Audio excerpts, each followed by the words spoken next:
Yeah. Sorry that we're late. We're late. We were having technology troubles. We're like legit late. Yeah, really late. That's all Really. good. Are we live though? I don't know. I'm pulling it. Do I the think thing. we are. I think we are. Hang on. We're live. And late is shit. Perfection. I think who is not late during the holiday season? Honestly, holidays are rough, which is kind of what we're going to be talking about today, right? I'm exhausted. It's just like the truth. And I can't seem to find this holiday spirit that I used to have in, droves. I had enough holiday spirit to lend out to you if you needed it. Not this year. I think it's been a rough, not I think. It's been a rough couple years, first of all, right? Yeah. But I don't know. The kids growing up I was going to say makes that. it different too. Like once you have older kids and, my oldest moved out. So that's weird that he's not home. So it's just a weird transition year in our household is probably a good way to think about it. I agree. So today we're going to talk about wrapping up the year, taking time off during the holidays, and the holiday blues. All extremely applicable for me today, I feel like. Let's start with taking time off for the holidays. So I saw, what was it, a couple weeks ago, Lindsay, a Facebook post where somebody had posted and said, this month separates the good agents from the bad agents. And if you take time off this month, you're a bad agent. And then it was followed by tons of commentary about, no time off, no days off. I work on vacation. So naturally, I did what I normally do. And I went through and looked at everybody's production. I love that about you. If you guys don't know this about Jessica, FYI, she will never allow someone in any space to talk shit if they don't have the chops to back it up. And she also has a fake Facebook account that she uses to talk shit back to people. Just FYI. I won't name the person's name, but for example, if someone were to say something like, yeah, no days off, don't take any time off in December, she would look up their production and then she'd comment with her Facebook account underneath with something like, I looked up your production and you didn't do dick shit, so shut up. My favorite. So anyway, moral of the story is I looked up everyone's production and I'm thinking to myself, you work 365 days a year according to this post and you haven't had a closing since April of 2020. It's very unfortunate, that you're working this hard and you have dick shit to show for it, right? And I'm thinking, and to be clear, it's while I'm laying on the couch in sweatpants and no bra and watching Real Housewives in the middle of a Tuesday, living my life, right? It's just this hustle culture that, people were commenting and saying real estate is a lifestyle. It's not a job. It's the way of life. And I'm thinking the fuck it is. I am allowed to turn my phone off. I am allowed to have set hours. I am allowed to take a day off. I am allowed to go on vacation. I am allowed to do all the things. And because I choose to take a couple weeks off around the holidays to spend it with my family and friends does not make me a shitbag. And if that's how you feel, then I would challenge you to reevaluate your business. Yeah, oh my God. Yes. I think that everyone should and needs to take time off during the holidays, especially this year. The last couple years have been legitimately really, really rough. Mm-hmm. I think that there's levels to it though as well. Obviously, you have to balance your personal life and where you're at financially with whether or not you're able to tell somebody that you can or can't show them around holidays. I don't want to be insensitive at the same time, there have been years where absolutely I would have jumped to show a house on Thanksgiving or Christmas Eve because I needed to, right? So, but I also think that back then I didn't understand that I was allowed to have boundaries or have a family or have a life, right? I mean, I think that that's inherently to me, and I've said this for years, and I will, like, this would be like the hill I die on, is that this is exactly why real estate agents, like, we have the reputation we have. Like, if you get a lead from Zillow and you don't jump when that lead says jump, they absolutely can go to the next 27 agents and somebody is going to jump. And until we start as an agent community looking at this like a, a business, and not just we jump when someone says jump and we dance when someone says dance monkey, we're always going to have this issue. No one's saying that you shouldn't work this month. No one's saying you shouldn't do anything this month. What I'm saying is, if you want to, like I do every year, take time off. And there's nothing wrong with that. Like, why is it? I don't know. I hate it. Like, to me, December personally for me is more for preparing for the next year. So like, obviously if I have deals going on, I'm working those deals, right? But like, so where I do agree with those posts, and I've seen several of them as well, where people are saying like December is pivotal. And we've even said that in our own post. But I think December is pivotal for a different reason. I think December is very important because it's the time in which you should take time to rest and emotionally reset and spend time with your people and your family and friends. And rest recharges you, right? For the next year. That's a huge deal. I also, like, for me, it's, business planning, cleaning my office out, making sure that my space feels decluttered and good. Finishing up any projects that I wanted to do, in 2021, getting ready for new projects for next year. Like, that's where December is pivotal to me, I think. December is the reset month. That's how the way I've always looked at it. December is the reset month. It's the month where, I get taxes ready and I look at my business for the year. And, I do all those things, but I'm not necessarily out here, quote unquote, grinding it out, getting new business. It's not what's the most important to me right now.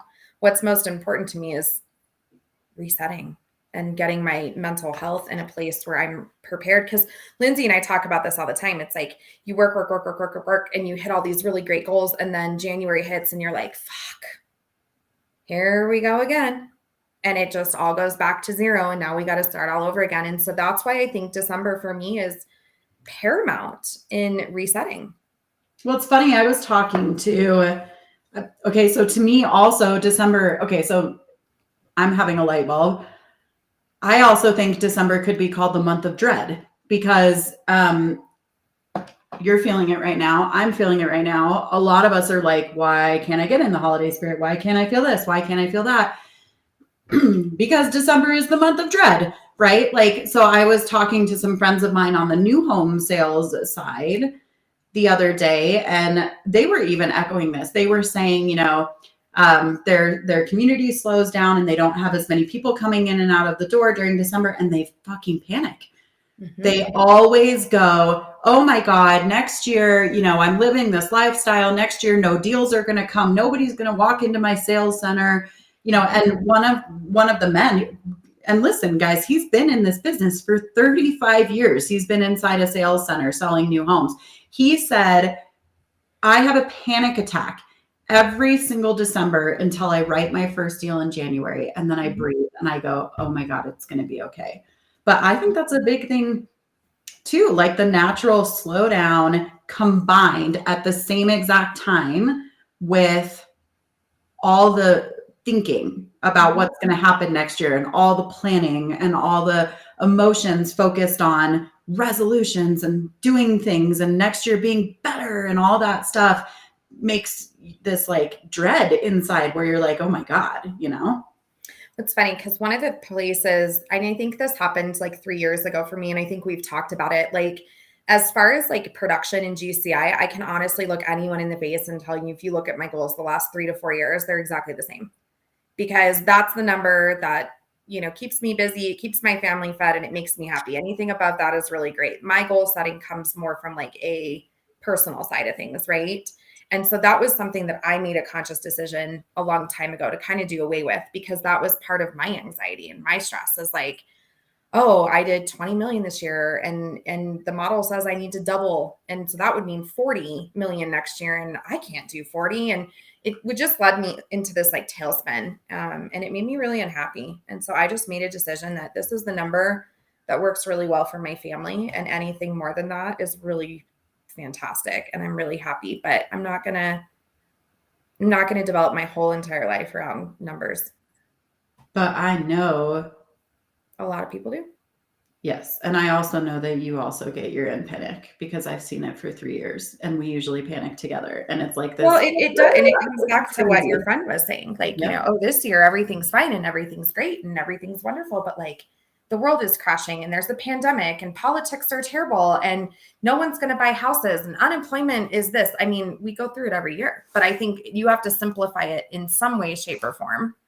And we wake up every, January 1st, like it's a whole new slate. We don't go to bed as real estate salespeople on New Year's Eve, knowing that the next Monday we get to go to work, right? Like we don't know that we have a safe and secure job, right? So I just think the December like doldrums, it's something I've read about for years and years for everyone. People just feel this overwhelming sense of like, I should feel this during the holidays combined with, oh my God, now I have to reset and wipe everything. And there's this pressure to make the next year so much better. But then when we stack on top of it, like I ate this year. Am I going to eat next year? Like what's going to happen? Am I going to be able to feed my family next year? That's like it's a lot. And all of a sudden I'm having a light bulb about why we might all feel so much stress and pressure and so little Christmas spirit in December. Well, and then you factor on top of that, like, the Pinterest moms and the Pinterest house and the perfect wrapping paper and the 97 Christmas trees. And I will be the first person to sit here and tell you, like, I was 1,000% that mom for a really long time.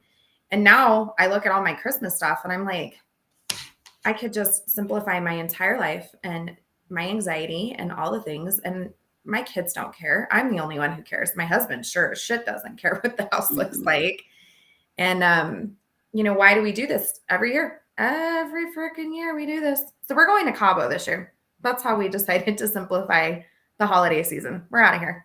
What did we say the other day in a text message? We were both like, next year, can we hire Christmas elves? Somebody who can like literally come while we're, elf on the shelf. We need elf on the shelf for us. And then we come home and the elf has like decorated all the shit.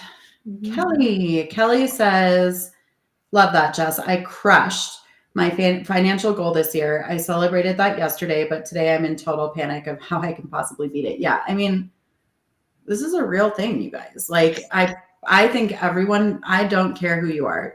We've said so many times on this show, I think a lot of people feel like the bigger someone's business is, the more insulated from fear they are. And I actually think it's the exact opposite.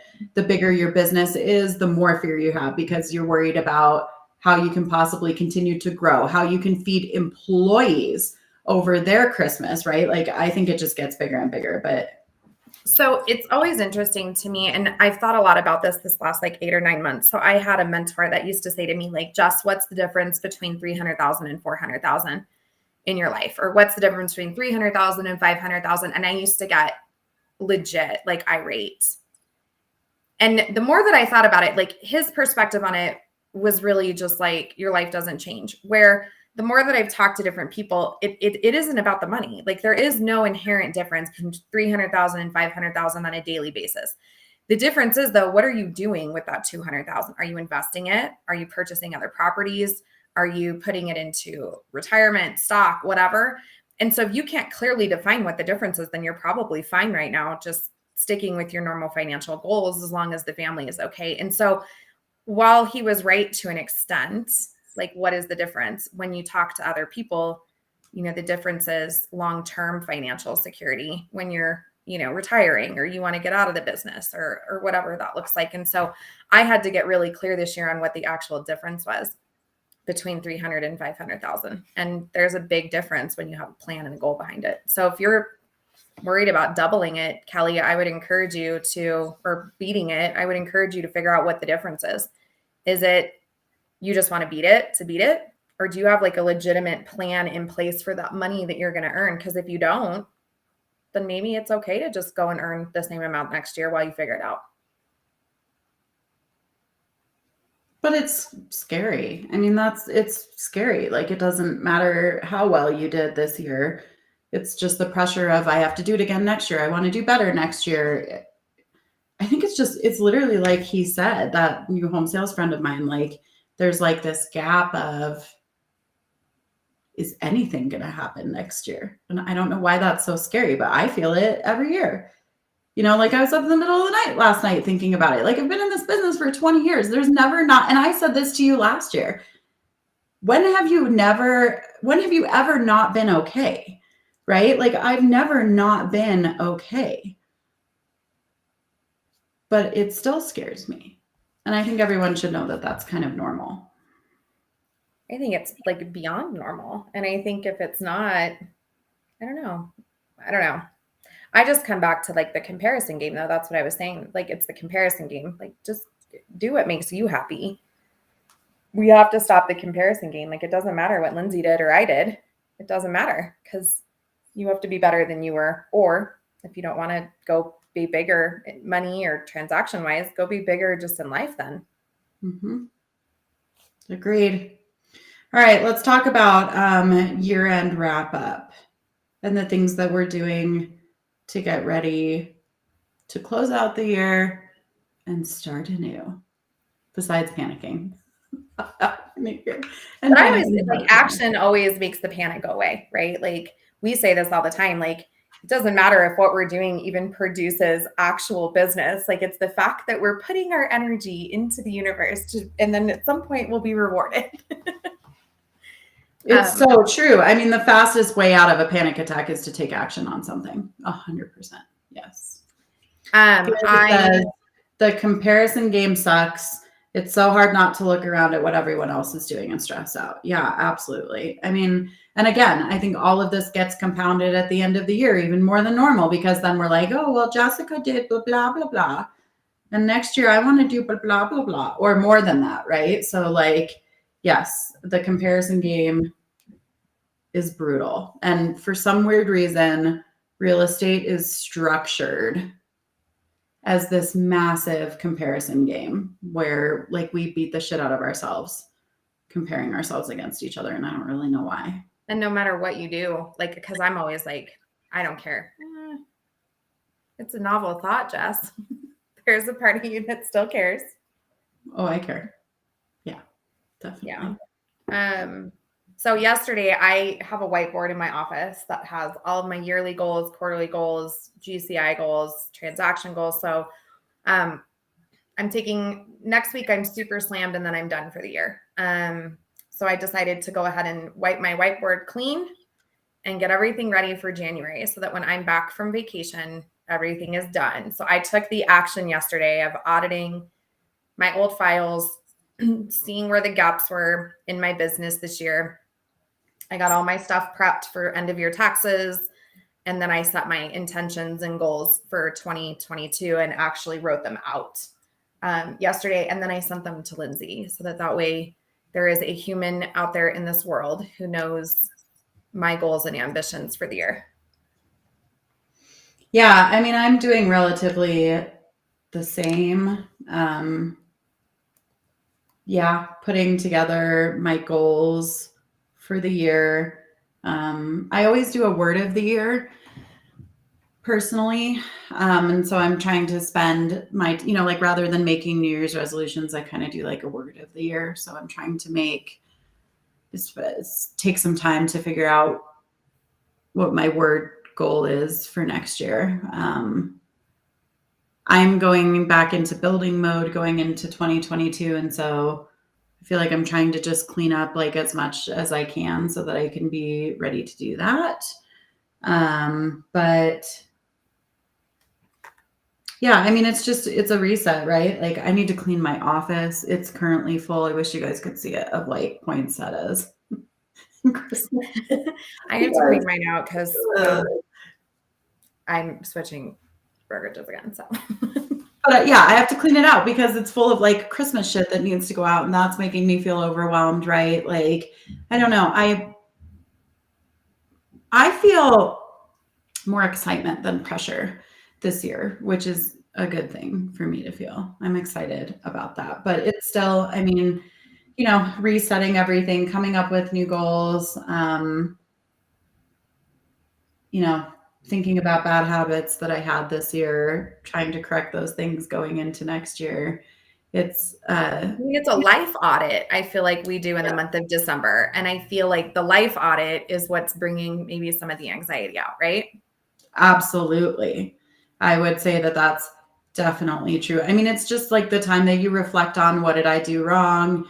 What didn't work for me? Where did I beat myself up about things? I mean, a life audit is a really good way to put it. And, looking at yourself is intense and scary, right? And not always fun. Never very fun. Yeah. And so you haven't come up with a word yet for the year? I haven't. Do you have one yet for your Mine's year? health. I'm turning 40 this year. So mine's health, and not just like physical, but like all the ways, like mental, emotional, how, like all the ways. That's good. I don't know what mine is. I'm really stuck on my word for the year. This is building. I think actually that's on my list of words. Yes. Yours is building. It is. It is. Yeah, I don't know. I mean, I think it feels like it's going to be a good year, talking about like the market and stuff. I mean, everybody expects that the market's going to continue to go up next year. So, I mean, I guess you could look at that different ways too, right? It's going to be competitive again. And so maybe for some people that kind of feels like, oh my God, like I don't want to deal with the market again this year, especially if you're really buyer heavy. I just read, let me find it. Sorry. I read an end of year stat that I thought was like really incredible to see how many new real estate agents there are in the industry. Like while we're talking about year-end wrap up and competitive and things like that. So we went from 1.48 million realtors in the United States last year to 1.52 this year. How many? So we went from 1.48 at the end of 2020 realtors, not just real estate agent, just NAR realtors, right? 1.48 million realtors in 2020 to 1.52 in 2021. It was the biggest growth that we've had in 1 year for real estate agents. And so when you're talking, it feels so competitive. It is. The numbers show that this is why you're feeling the way that you do. Do you know what's funny to me though? So check this out for a second. Real estate agents are obsessed with spending all of their time talking about how real estate is ending and the, Zillows of the world are going to explode the business and we're all going to be working for pennies and we're not even going to have a job. And so people that are already in the business are sitting here having the end of the year panic attack going, oh my God, is next year the year in which everything explodes and I can no longer feed my family. And yet hundreds of thousands of people every year can continue to believe in real estate as a business enough that they all keep getting their licenses. Mm-hmm. That's interesting to me. Yeah. I mean, that's an additional 40,000 agents we just added to the agent population just this year alone. I knew like 40,000 people just in Denver that got their life. The number actually seems wildly inappropriate low to me now that I just did the math. Well, I mean, it's only people who belong to NAR, right? So, right. Yeah. I mean, it so could it's probably easily a hell of a lot more than that. Substantially bigger than that. But yeah, I feel like I know 80,000 people that joined just this year. But that's so funny to me because that speaks to like that toxic culture that we have right now inside this industry, which is that we are all in super mental scarcity about what's going to continue to happen to real estate. I mean, I do that all the time. I'm like, oh, is this the year after 20 years where I'm no longer going to be able to make a living? But all of these people think the fresh hell awaits us this year. That's what you're thinking. I mean, no one needs to provoke 2022. Let's just say that because 2020 and 2021 were enough. Just walking quietly. Everything's fine. Yeah, I don't know. I mean, I think there's a lot of pressure on 2022 because I think we're all hoping that it will be like a dramatically better year. I think that the business will continue to rock this year, don't you think? Mm-hmm. I think the biggest variable will obviously be interest rates, which I read an article this morning that's talking about some pretty decent chance of interest rates fluctuating pretty hardcore Q1. But then you could read another article that says the antithesis of that, right? So I don't know. Yeah. I mean, I don't know that do you think they can go up enough this year that it really makes an impact on the market? My thing is just, I don't know how we make an impact on the market. Like, we can't make up the amount of inventory that we need this year. There's no chance that that's going to happen. Like, what changes this? I mean, I do think, millennials specifically, they've existed in an entire world, their entire adult life, where interest rates have statistically been below 5%. You start pushing interest rates back into that 5% range. Do I think they're going to necessarily get out? Probably not, but I think that you are going to get more pushback. I mean, like when our parents were buying houses, my parents' first house, I think they bought it 13.5%, maybe more than that was their interest rate back in the late 80s and early 90s. And so to them, like 5% would be nothing. But we've existed in a world where most of my loans this year closed below 3%. So that's a big leap mentally for millennials.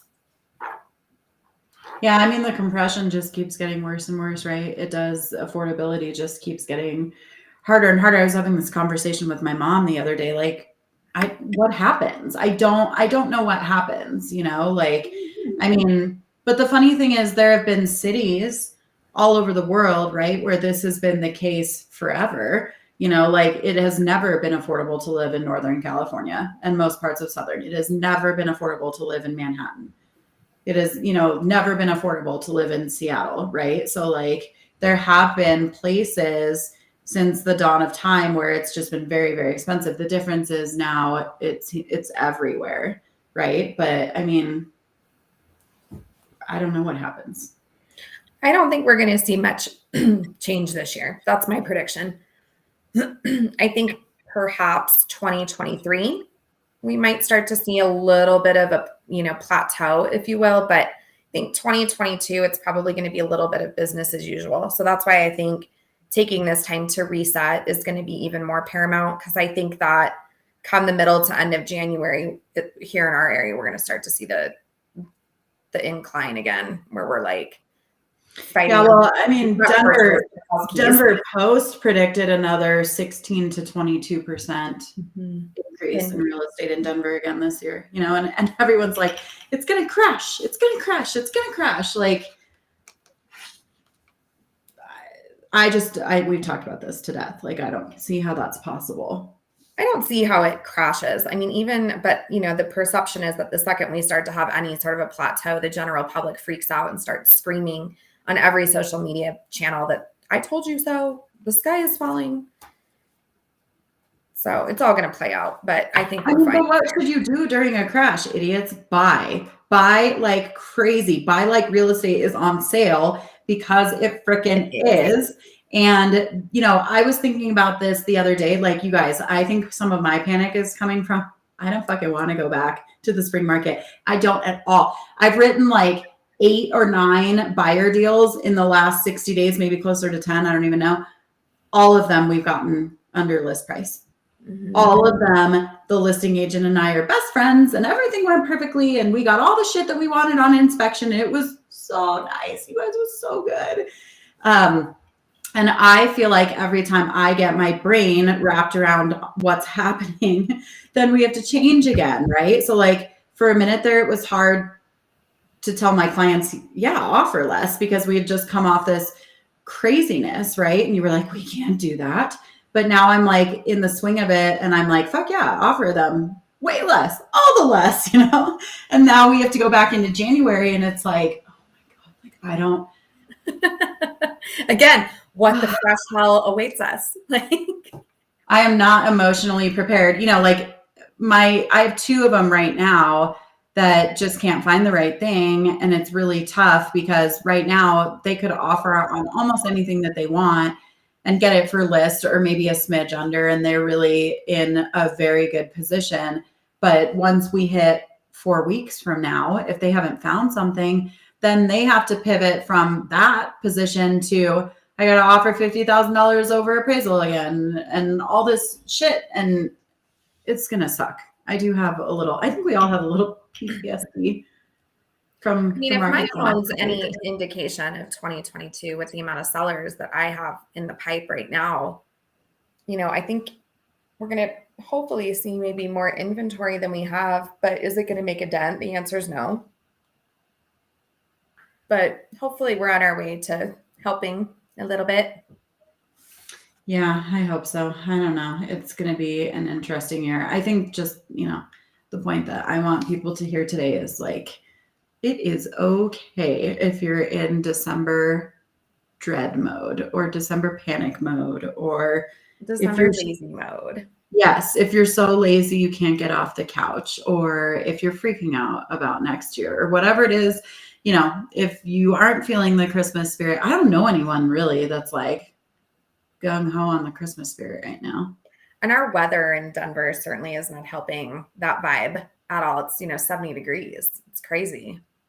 It's really weird. But whatever you're feeling, just give yourself permission to feel through it. And the new year is going to bring what the new year brings. I think, again, like the one thing that we focus on, that you should focus on in December, is just like mentally wiping your brain and getting in your office and getting ready for the next year. I think that's what's productive this month. Listen, you're never going to get me to say no. Right now, I'm in. Well, what's funny, what I'm laughing about is like, I'm going to laugh listening to us talk in like March when we're like, God damn it. We're so haven't had a break in 20 years. And then we're going to have to go back to this and listen to ourselves saying, you should have just chilled in December and taken it and enjoyed it. But I think this is why I've always, like the last 4 years since I started really like trying to not do anything in December, it was because it's like, I also feel like it's the one time of year where our clients give us like the permission to be a little lazier because they're lazy, and it's easier to say like, I'm going to Cabo for Christmas. And they're like, oh, have a great time. Talk to you when you get home. Versus if I went in July, I'm negotiating deals on the balcony. So I don't know. I just say take advantage of it. Like, why wouldn't we? No, I think we need to. I just think that we don't, or it's harder because we're in panic about the next year, which, again, it is what it is. Like, I just can't imagine that stops. But outside of the rest of it, like the other thing to hear for all of us is we're all okay. Like we all have to remember, myself included, like we're all gonna be fine. Yes. It's all gonna be okay. Yes. All right, you guys. How many more Tuesdays do we have? I think just next Tuesday, and then we're on hiatus ourselves until January 4th. Crazy. Yeah, next week is the week of Christmas. Okay, well, Merry almost Christmas. We'll see you guys next week. We love you. Bye.